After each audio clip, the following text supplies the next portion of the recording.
Baik, Assalamualaikum warahmatullahi wabarakatuh. Ini adalah kuliah lanjutan dari kuliah kita tentang tinjauan pustaka.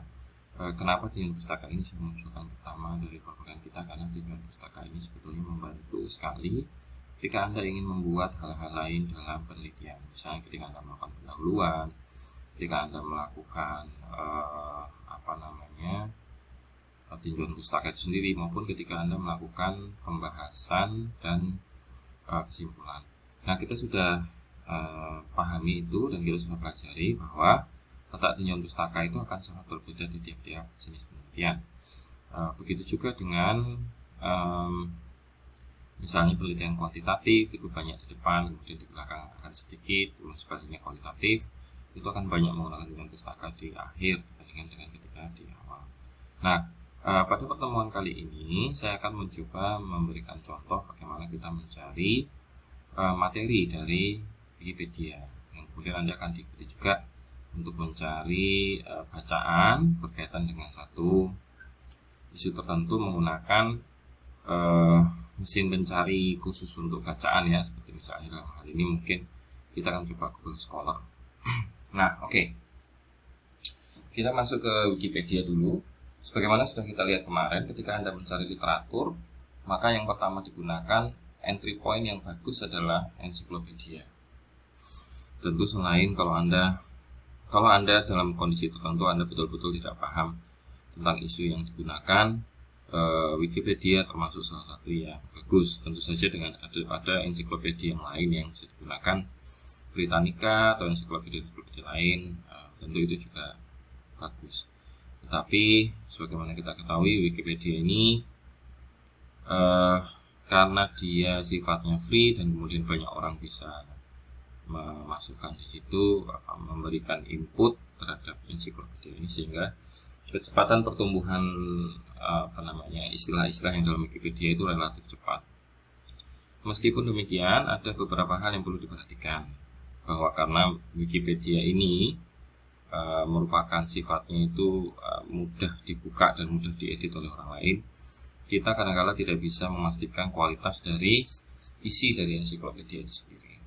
Jadi di sini perlu Anda pahami bahwa penggunaan ensiklopedia itu lebih pada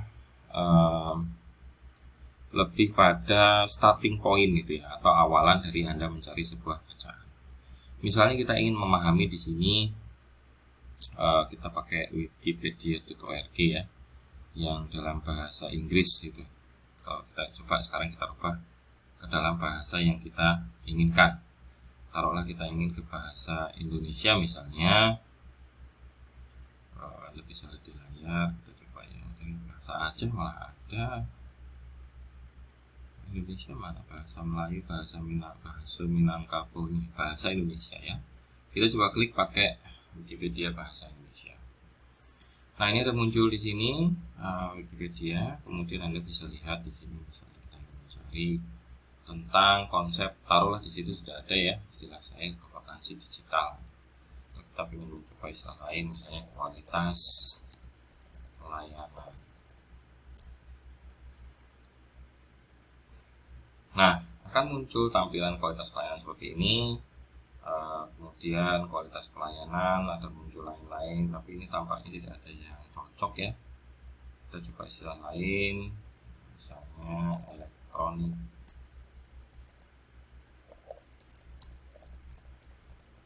Ini sambil Anda tonton, bisa sambil Anda praktekkan, jadi supaya pemahaman Anda lebih baik ya.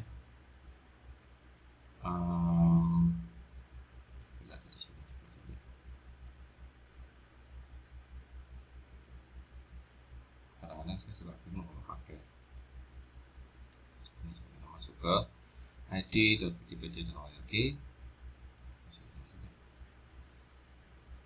Oke, governansi digital. Ada artikel yang muncul seperti apa.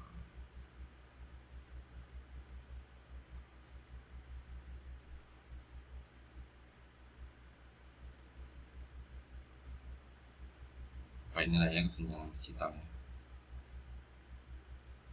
Kalau Anda lihat, nah kita masuk sekarang ke kesenjangan digital. Nah, kita masuk ke kesenjangan digital, kemudian Anda bisa lihat di sini Maknanya, kesenjangan digital adalah kesenjangan ekonomi dan sosial terkait akses penggunaan atau dampak teknologi informasi dan komunikasi dan TIK. Jadi ini ya, ini definisinya. Nah, Anda cermati di sini bahwa kesenjangan digital ini sudah ada makna di sini, ada definisi. Nah, definisi ini kemudian diakhiri dengan kata-kata ini loh, ada tanda satu ini. Nah, ini yang bisa kita kejar. Ingat seperti yang sudah saya sampaikan, jangan gunakan ensiklopedia dalam referensi Anda, tetapi gunakanlah. Di sini ada bookmarknya ini. Oh, ini bookmark apa namanya? Sitasi. Nah, sitasi sini ada, kemudian Anda bisa masuk ke sini juga. Tuh, ini ada kata-katanya muncul. Nah, ini kalau ini masuk ke website pemerintah. Ada definisi US Department of Commerce, National Telecommunication Information, NTIA. Nah, ini juga sama, NTIA juga. Terus yang ini nih, ini adalah Digital Divide, Civic Engagement, Information Poverty, and the Internet Worldwide. Ini merupakan bentuknya kalau nggak buku, jurnal ini. Nah, setelah kita lihat, kita memahami bahwa kesenjangan digital definisinya seperti ini. Kemudian kita ingin mencari lebih jauh, kita jadi paham sekarang ya, oh kesenjangan digital itu maknanya seperti itu. Kita bisa lihat ke bagian bawah. Di bagian bawah itu Anda akan lihat berbagai macam. Nah, sini ada ini ya, Working Together Inclusive Digital World, apa ini dan segala macamnya. Kemudian referensi yang digunakan di sini misalnya Department of Commerce. Ini tadi yang kita lihat tadi, yang nomor 1, nomor 2 Digital Divide tadi, nomor 3 yang ini. Nah, dari sini kemudian nanti tinggal klik saja, misalnya ya, Noris ini kita lihat, kemudian kita klik gitu Noris, mati, itu sudah nggak ada materinya. Sekarang atau yang bawahnya kita coba, atau yang atasnya dulu ya. Kalau kita klik, dia akan muncul definisi itu. Nah, jadi Anda gunakan Wikipedia itu sebagai langkah awal, kemudian Anda tinggal mencari di website atau di link yang ada di bawahnya, untuk kemudian bisa Anda pelajari lebih jauh. Misalnya yang bawah kita lihat, memang sudah ada, ini sudah full ini papernya. Ya, yaitu dari tahap awal kita menggunakan Wikipedia ya, atau ensiklopedia untuk mencari definisi. Jadi setelah Anda tahu, Anda bisa praktekkan, kemudian coba Anda ringkas beberapa istilah yang muncul dalam Wikipedia. Jangan lupa, Anda juga jangan terlalu takut untuk menggunakan Wikipedia berbahasa Inggris ya. Misalnya di sini saya cari State on Enterprise karena saya nggak paham betul kan konsep itu. State on Enterprise atau BUMN kalau bahasa Indonesia itu biasanya berkaitan dengan ini definisi yang sama-sama seperti yang tadi ya, kemudian bla bla bla bla, kemudian saya cari di bawahnya lagi sama, ini ada Center Enterprise.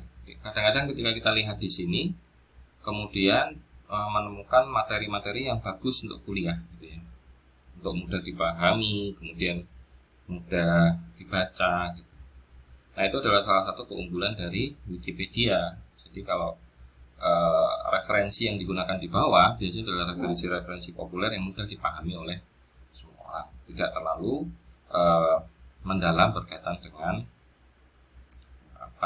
akademik yang terlalu berat gitu. Sehingga kalau Anda mencoba mencari istilah-istilah baru yang Anda kurang paham, atau Anda ingin memperkaya misalnya bagian 2 ya, tinjauan pustaka tentang definisi dan sebagainya, Wikipedia atau ensiklopedia yang lain adalah cara yang tepat untuk cari berbagai istilah-istilah itu. Kita cari Britannica sekarang ya. Ensiklopedia Britannica ini juga ada, tetapi belakangan ini dulu terkenal dulu sebelum ada Wikipedia, tetapi kemudian belakangan ini mengalami kalah cepat lah perkembangannya dengan Wikipedia, karena memang dia beda dengan Wikipedia, di mana Wikipedia itu menggunakan crowdsourcing, artinya banyak orang bisa mengakses dan menambahkan. Kalau Britannica ini tidak. kita cari state owned enterprise, karena ada muncul public enterprise. Klik, maka kemudian muncul beberapa relatif lebih lambat ya daripada Wikipedia. Nah, ini ada nih. Ini kan Anda lihat nih di sini written by the editors of Encyclopedia Britannica, berarti dibuat oleh editornya, jadi nggak sembarangan orang yang masukkan. Ya, saya kurang biasa pakai Britannica, tapi kita coba lihat di bagian bawahnya. Di bagian bawah dia tidak menyediakan referensi ya, jadi agak sulit bagi Anda untuk melacak lebih jauh. Tapi setidaknya kita paham bahwa di Britannica ini memberikan definisi-definisi yang sudah diedit oleh editor, di mana editor itu biasanya memang editor yang memang sudah punya pengalaman dan pengetahuannya cukup luas. Jika dibandingkan dengan Wikipedia, tentu Britannica ini menawarkan hal yang berbeda.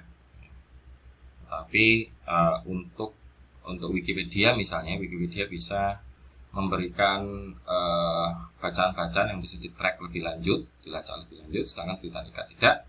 Tapi di satu sisi Britannica ini memberikan definisi-definisi pemahaman-pemahaman yang lebih baik kualitasnya, karena orang yang memasukkan data di situ, memberikan definisi di situ adalah orang-orang yang memiliki latar belakang jelas, yaitu seorang editor. Ya, saya kira itu di tahap pertama bagaimana mencari bacaan. Ensiklopedia adalah langkah baik untuk mencari bacaan-bacaan yang Anda anggap perlu untuk penelitian yang Anda kerjakan, terutama berkaitan dengan definisi-definisi dasar dan sebagainya, yang itu akan membantu Anda dalam memahami konsep-konsep berikutnya. Oke, sampai ketemu di video pembelajaran berikutnya. Assalamualaikum warahmatullahi wabarakatuh.